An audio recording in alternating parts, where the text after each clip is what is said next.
I'm Jenny Carlson here with Darnell Mayberry. We're at the Thunder practice facility. It's the eve of the start of the NBA playoffs. And Darnell, let's talk first about Dallas, this opponent that's coming in.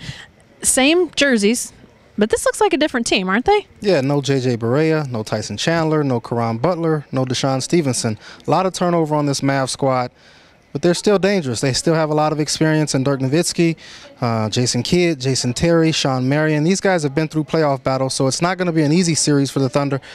But they went through a lot last year, and I think that they feel like that they're more experienced now, and they think it's going to be a different series this time. You talk about guys that aren't going to be back for the Mavs, but let's talk about a guy who is going to be back for the Thunder, James Harden. How much of a difference does he make potentially for the Thunder being back? And looks like he's healthy. Yeah, huge difference James Harden could make in this series. We saw it last year in the Western Conference Finals between these two teams. James Harden was a difference maker with the ball in his hands. The Mavs had no one who could stop him in the pick and roll and isolations. He was getting to the lane and drawing contact and making plays for himself and others. So if he's healthy, which he says he is, and there's no sort of lingering effects to that concussion, I think he's going to have a big impact on the series. He could be the X factor. Something, Darnell, that you're diving into is the late game execution of the Thunder. Harden kind of plays into that. This has been a little bit of an ongoing struggle. Do you foresee it continuing to be a struggle? How do these guys get out of situations where they can't finish down the stretch? Well, there's several different factors in this offensive drought syndrome sort of that the Thunder has. Russell Westbrook needs to maintain discipline on the court in late game situations. They need to take good shots. Kevin Durant needs to shoot his shots normally as he would when he's open. And I think they just need to run through their sets with efficiency and great discipline. If they do those things, they're going to be in good shape. But Derek Fisher said they need to maintain a defensive focus also when they're not getting shots at the other end. If they do that, rebound the basketball, limit the other team's scoring opportunities, they'll be okay offensively.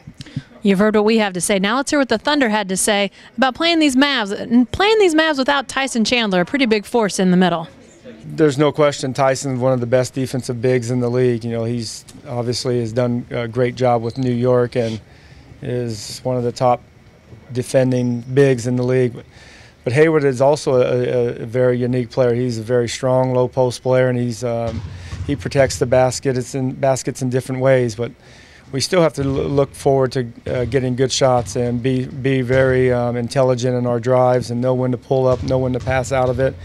Because Dallas does a good job defensively. They play zone, and we have to be able to attack that. What they've continued to do, similar to last year, and I think that's where Tyson Chandler made his presence known the most, was on the defensive end.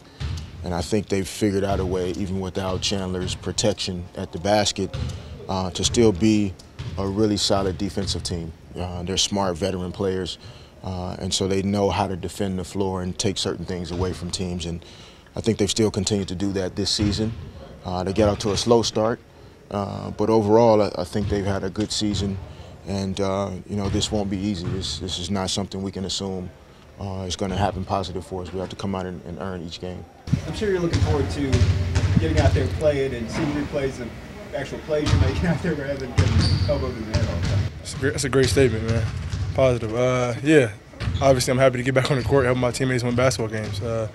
Coming off the bench, being that guy to go to, is definitely something to look forward to, especially, coming from last year in the playoffs, playing against Dallas, and looking at some of the success we had against them, and then trying to incorporate that into this year's playoffs is something that I'm definitely looking forward to. He's one of our key playmakers, our guy that anchors that bench, and him and Jason Terry are off their bench, and him on our bench. They have a lot of good battles, so we got to come out and try to get him going early, and let him be himself. He comes out, he knows the game, he plays hard. And he adds another dimension to our team when he's on the floor. So the Thunder opens the playoffs, Game 1, 8:40 on Saturday night. It's a late start, Darnell, but Thunder needs to probably get off on a good foot here. How important is a Game 1 victory? Well, they worked this hard to get home court advantage, and now you have to face the defending champions in the first round. So it's important to take care of home court and get this first win under your belt. I think that can gain some momentum going into the rest of this series. And Dallas is not a very good road team, so I think it's important to come out and step on their throats early. All right. Be sure to stay with the best coverage team anywhere at newsok.com and every day in the Oklahoman.